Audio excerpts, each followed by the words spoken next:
Gjesti i vendosur dhe me një shikim të mbredh, i shkon nga pas Eglit, i cili po mundohet ta fshehë zarfin me çdo kusht.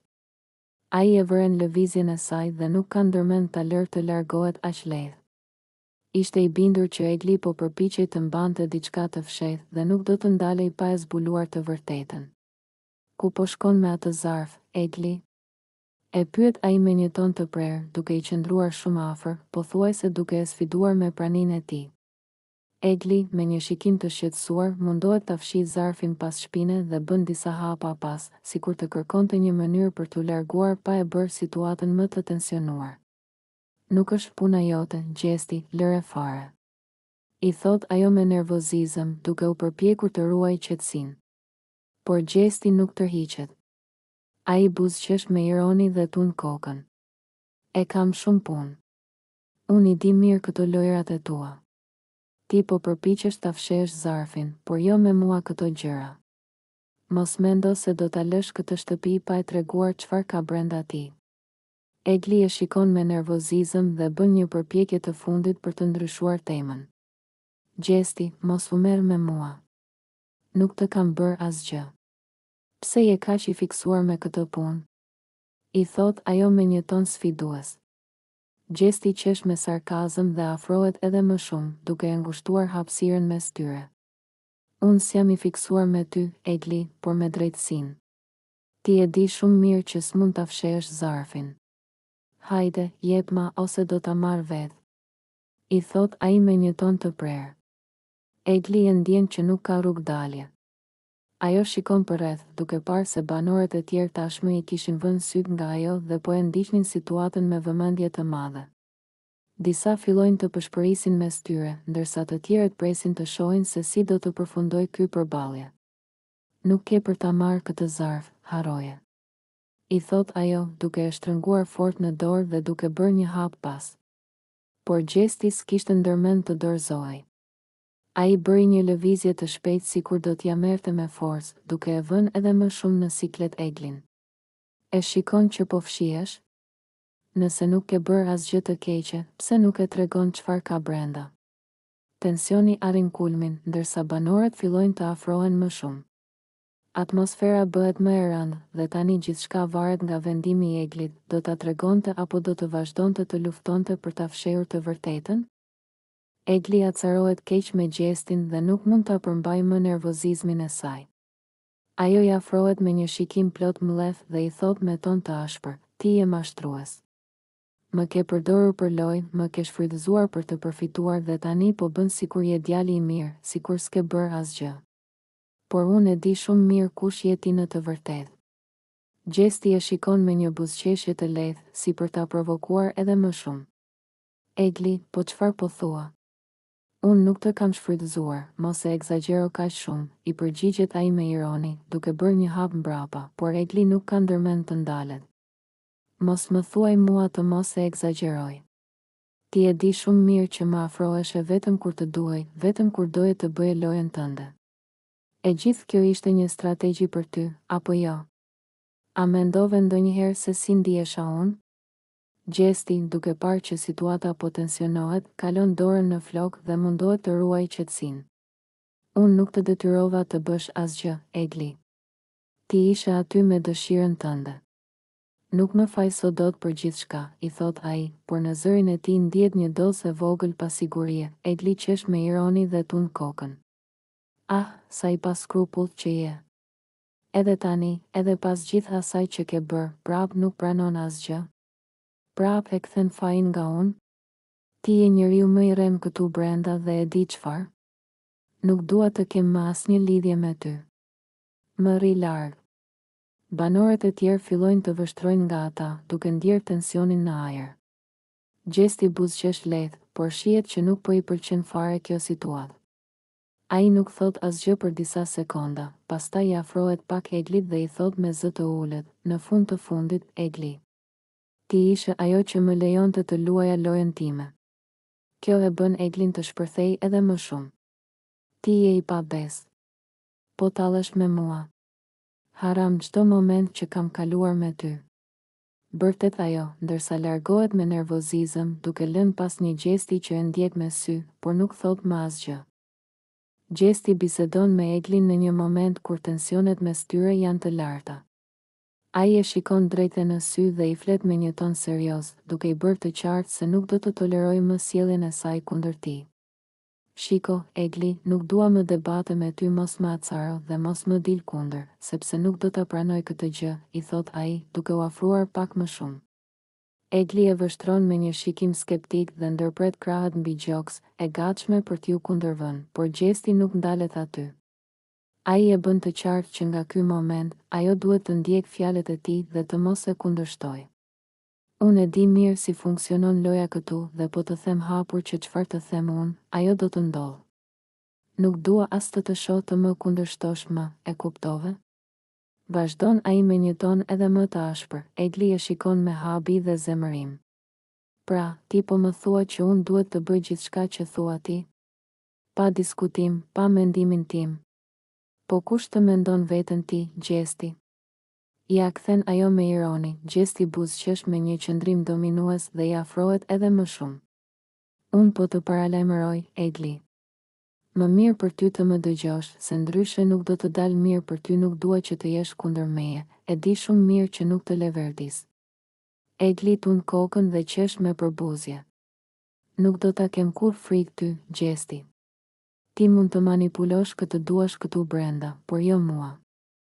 Thot ajo duke u larguar, ndërsa Gjesti mbetet duke e parë, me një buzëqeshje të lehtë por me një shikim të ftohtë, i bindur se do ta ketë situatën nën kontroll. Tyre?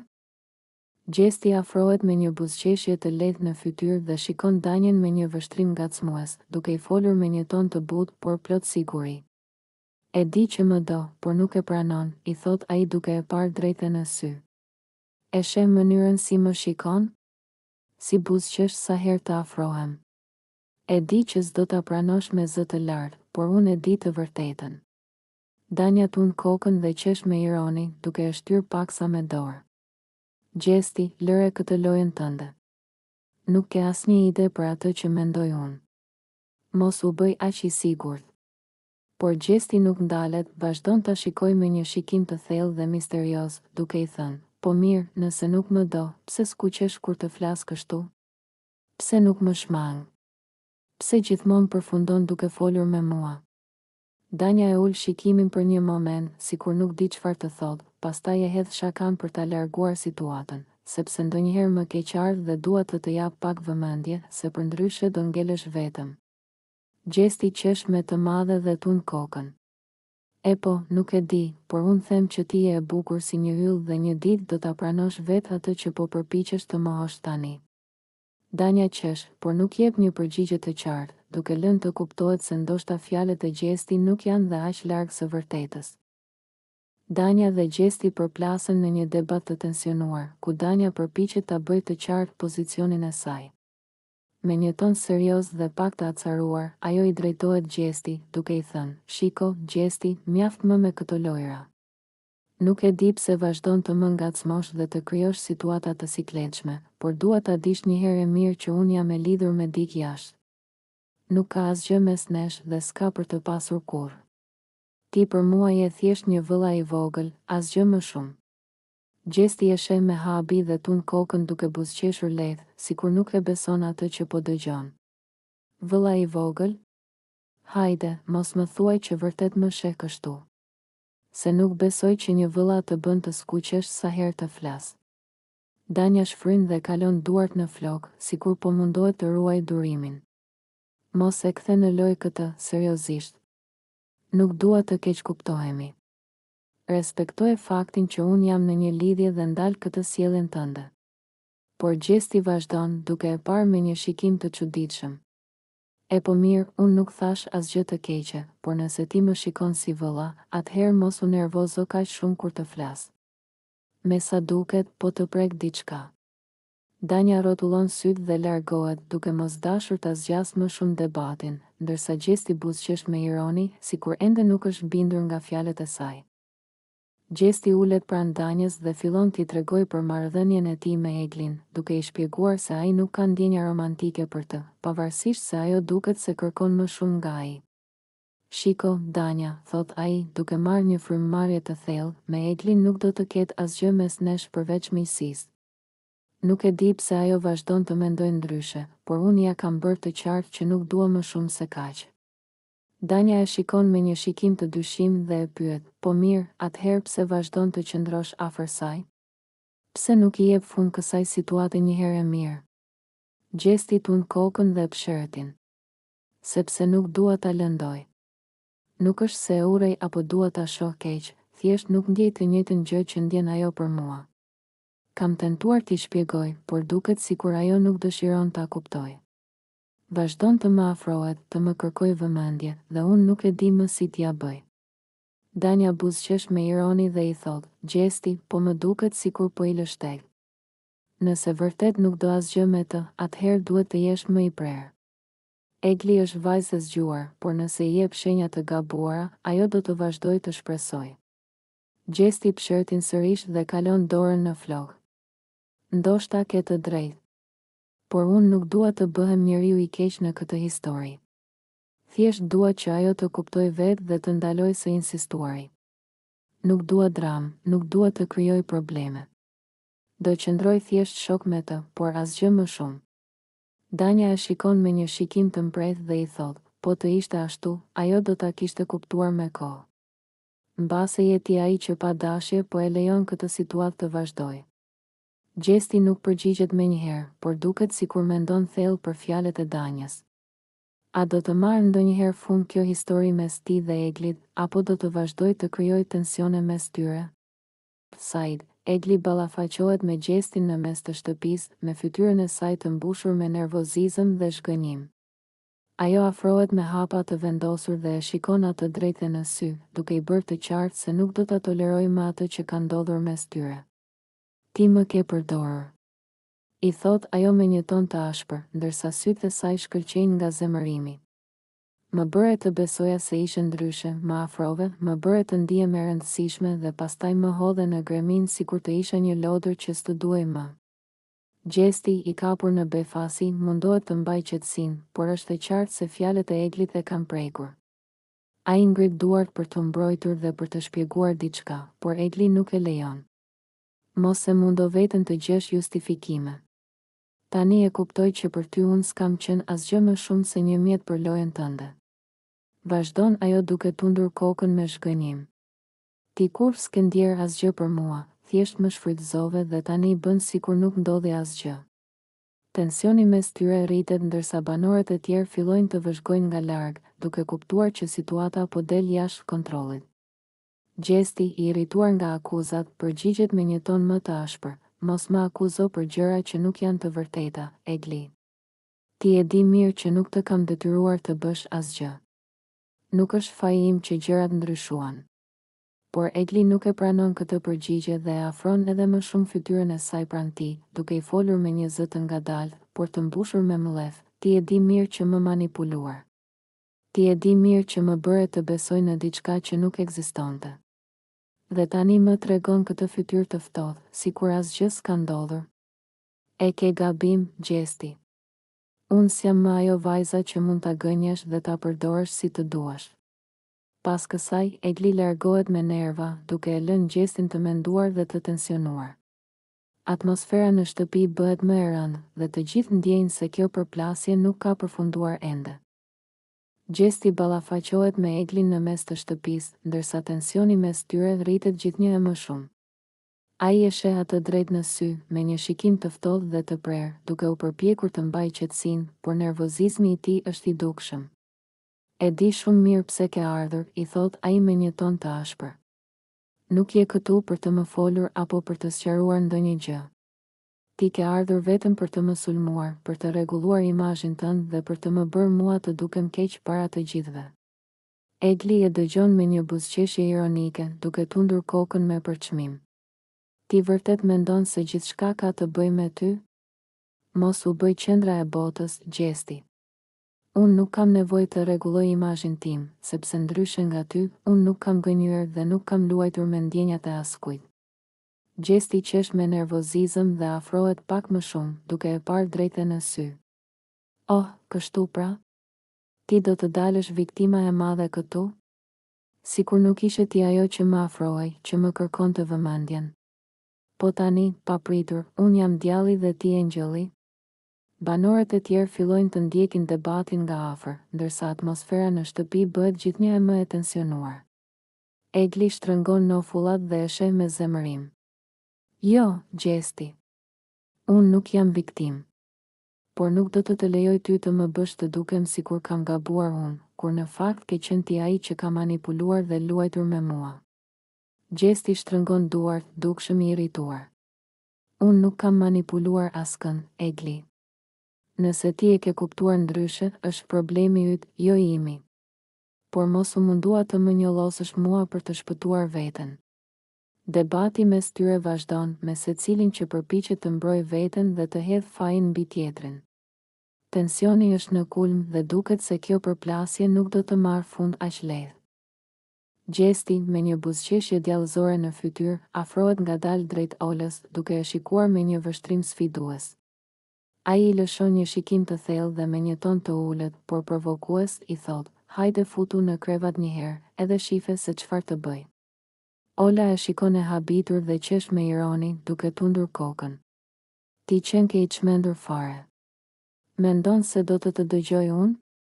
I përgjigjet ajo, duke e parë me dyshim. Gjesti nuk tërhiqet, përkundrazi, afrohet edhe më shumë dhe vazhdon me të njëjtin ton sfidues. "E po serdhe vet, mos u anko pastaj kur të më shohësh në ëndra. Se diçka më thot që nuk do mund të më largosh nga mendja." I thot ai, duke qeshur. Ola sforcohet të mbajë një fytyrë serioze, por e di që Gjesti po e provokon qëllimisht. "Ti ke shumë besim tek vetja, më duket." I përgjigjet ajo me ironi, duke u larguar pak hapa prapa. Gjesti qesh dhe ngrit supet. "S'është puna e besimit, Ola.